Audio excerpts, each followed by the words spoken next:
प्यारे बच्चों, मेरा नाम अंशु सिंह है। मैं एडी राजकीय कन्या इंटर कॉलेज में सहायक अध्यापिका हूँ। बच्चों, आज हम कक्षा 9 के विज्ञान विषय का अध्याय 5 जीवन की मौलिक इकाई का भाग 3 पढ़ेंगे। बच्चों, इसके पूर्व हमने पढ़ लिया है कि कोशिका किसे कहते हैं। कोशिका सजीवों की रचनात्मक तथा क्रियात्मक इकाई होती है और कार्य के अनुसार कोशिका विभिन्न आकार की होती हैं।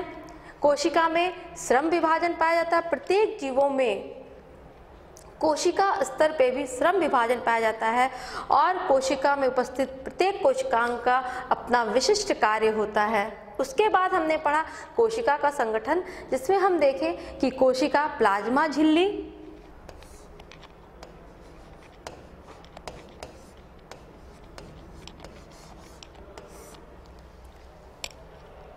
कोशिका प्लाज्मा झिल्ली, कोशिका द्रव और केंद्रक से मिलकर बनी होती है।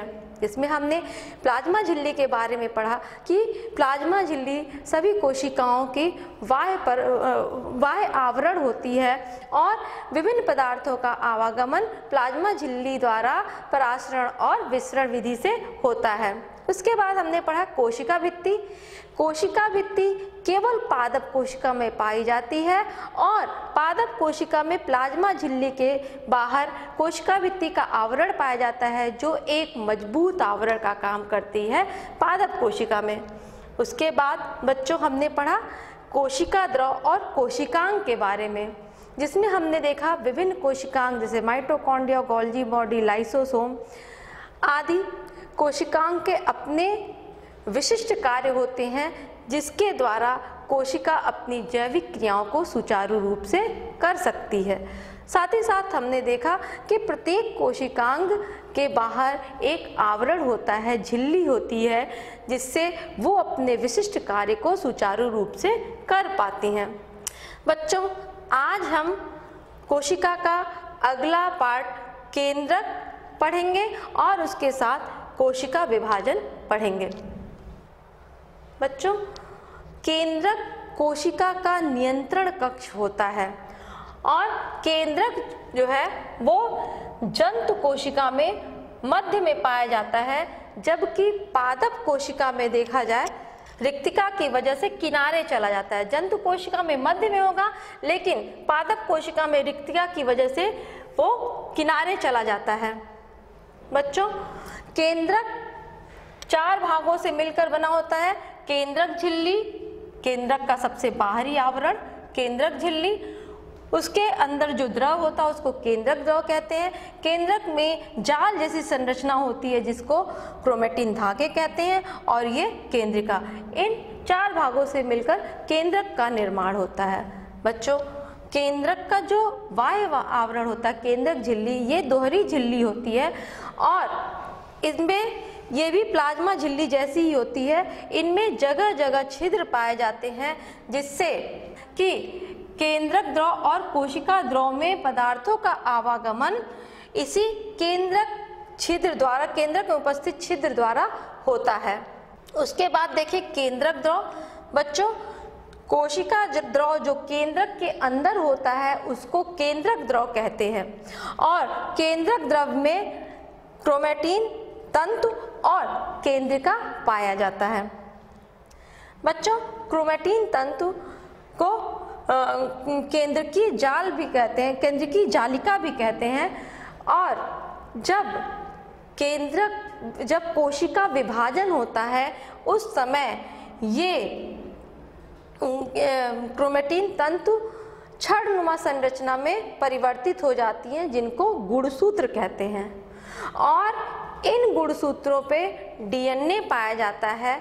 ये डीएनए आनुवंशिक लक्षणों का वाहक होता है। कहने का तात्पर्य है कि माता पिता से आनुवंशिक लक्षणों की वंशागति डीएनए द्वारा ही संतति कोशिका में होता है। बच्चों, जो ये गुणसूत्र होता है वो डीएनए और प्रोटीन से मिलकर बना होता है। इसके बाद देखें केंद्रिका। केंद्रिका में आरएनए तथा प्रोटीन पाया जाता है, और जो ये आरएनए होता है ये राइबोसोमल आरएनए का निर्माण करता है, जो राइबोसोम का निर्माण करते हैं। तो हमने देखा केंद्रक में 2 न्यूक्लिक अम्ल पाए जाते हैं,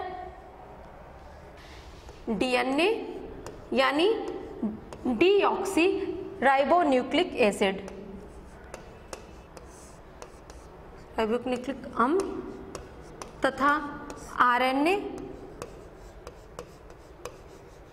दूसरा ये है, ये राइबोन्यूक्लिक अम्ल होता है। बच्चों, डीएनए न्यूक्लिक अम्ल केवल केंद्रक में पाया जाता है, जबकि आरएनए केंद्रक तथा कोशिका द्रव दोनों में ही पाया जाता है। अब यहाँ बच्चों हमने ये देखा कि केंद्रक जो होता है वो आनुवंशिक लक्षणों के वंशानुगति करता है, साथ ही साथ कुछ सजीवों में कोशिका विभाजन के लिए केंद्रक उत्तरदायी होता है, जिससे कोशिका के नई कोशिका बनती है, एक कोशिका से 2 कोशिका बनती है, और वो कोशिका के वृद्धि में सहायक होता है। तो हम देखें कि केंद्रक जो होता है वो कोशिका की सभी जैविक क्रियाओं का नियंत्रण करता है, लक्षणों की वंशागति करता है, तथा साथ ही साथ कोशिका विभाजन के लिए उत्तरदायी होता है। बच्चों, केंद्रक की जटिलता के आधार पर जीवों को 2 वर्गों में बांटा गया है, प्रोकैरियोटिक कोशिका वाले जीव और यूकैरियोटिक कोशिका वाले जीव। बच्चों, प्रोकैरियोटिक मतलब प्रो मीन्स होता है पूर्व, और कैरियोटिक मीन्स होता है कैरियन,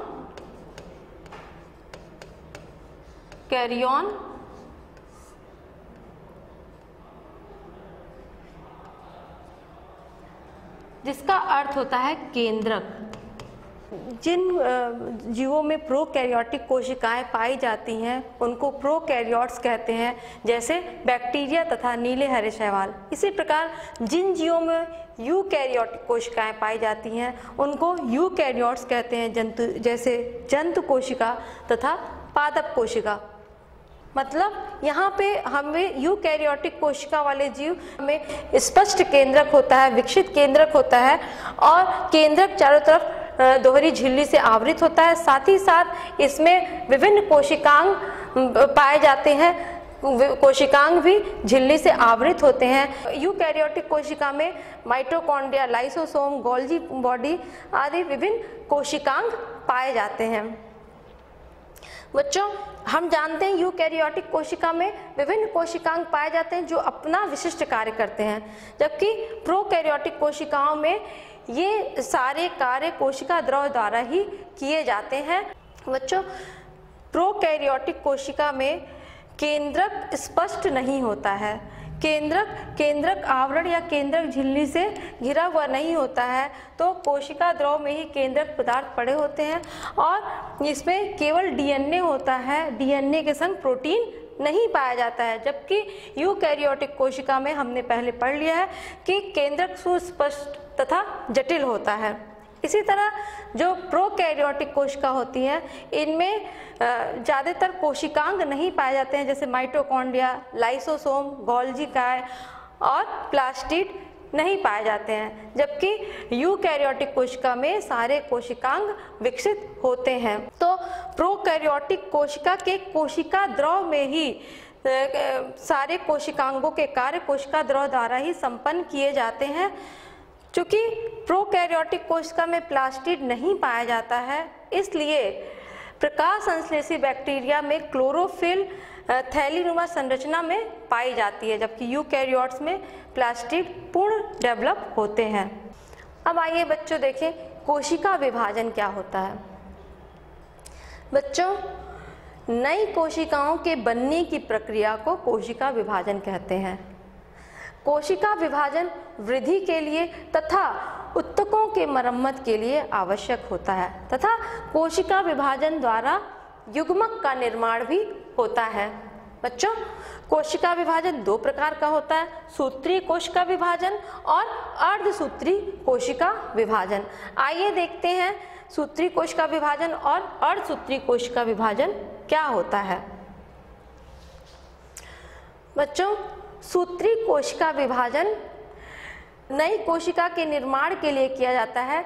मतलब सूत्रीय कोशिका विभाजन द्वारा जीवों में वृद्धि होती है, साथ ही साथ जो उत्तक के कोशिकाएं टूट फूट जाती हैं उनके प्रतिस्थापन के लिए सूत्रीय विभाजन द्वारा नई कोशिका का निर्माण होता है।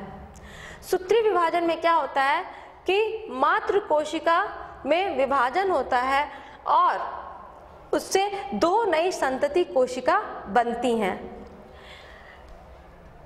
बच्चों, मातृ कोशिका में जितने गुणसूत्र होते हैं, सूत्रीय विभाजन में मातृ कोशिका में जितने गुणसूत्र होते हैं उतने ही गुणसूत्र संतति कोशिका में भी पाए जाते हैं। अगर यहाँ पे मातृ कोशिका में 2n गुणसूत्र हैं तो सूत्रीय विभाजन में संतति कोशिका में भी 2n गुणसूत्र ही पाए जाएंगे।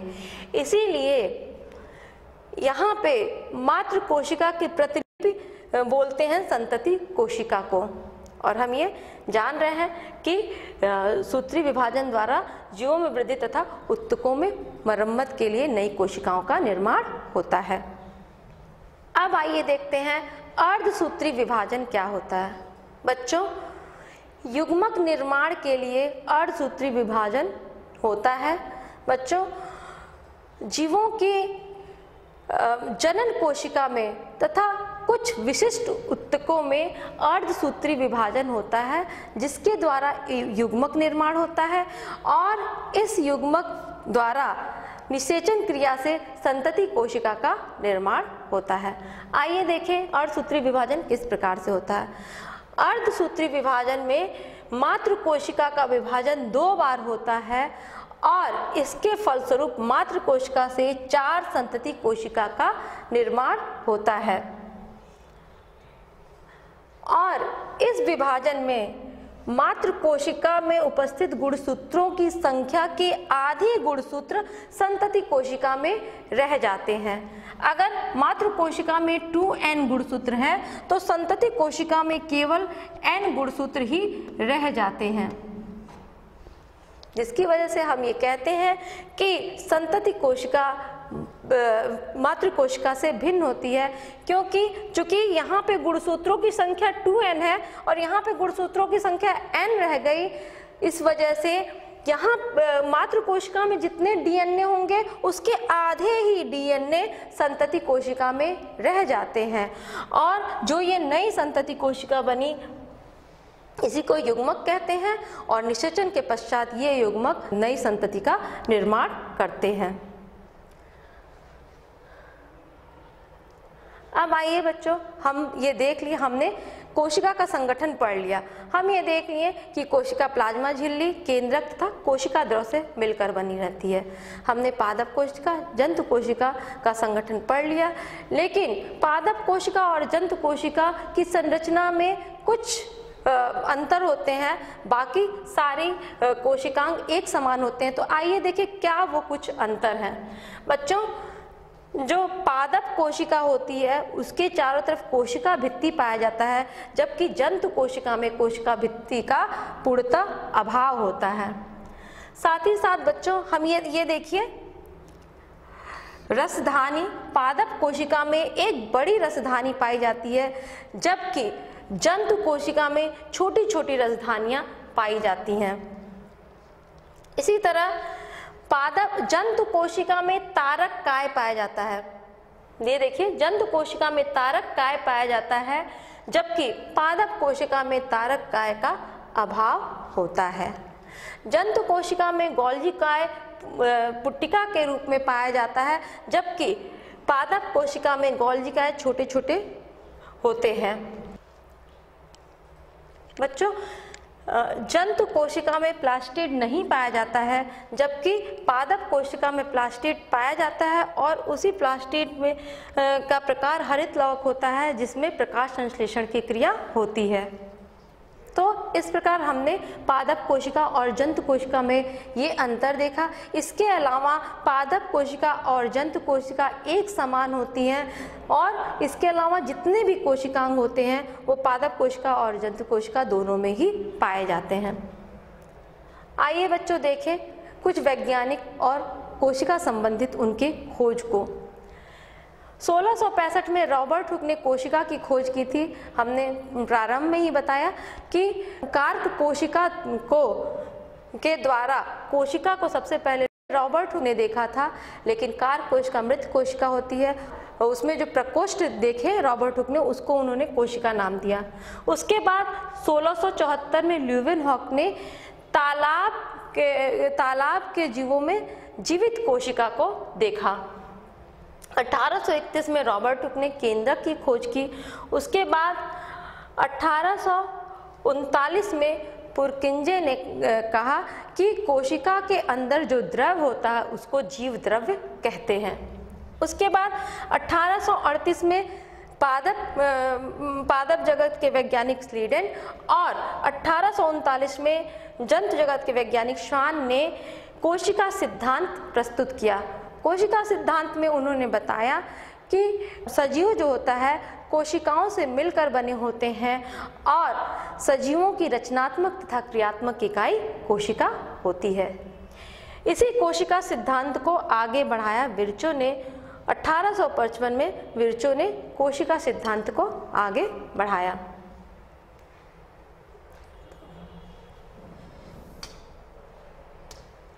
बच्चों हमने आज केंद्रक और कोशिका विभाजन पढ़ा है, उससे संबंधित ये कुछ प्रश्न हैं, इसे आप कर लीजिएगा। आशा करती हूँ कि आपको कोशिका जीवन की मौलिक इकाई पाठ समझ में आया होगा। धन्यवाद।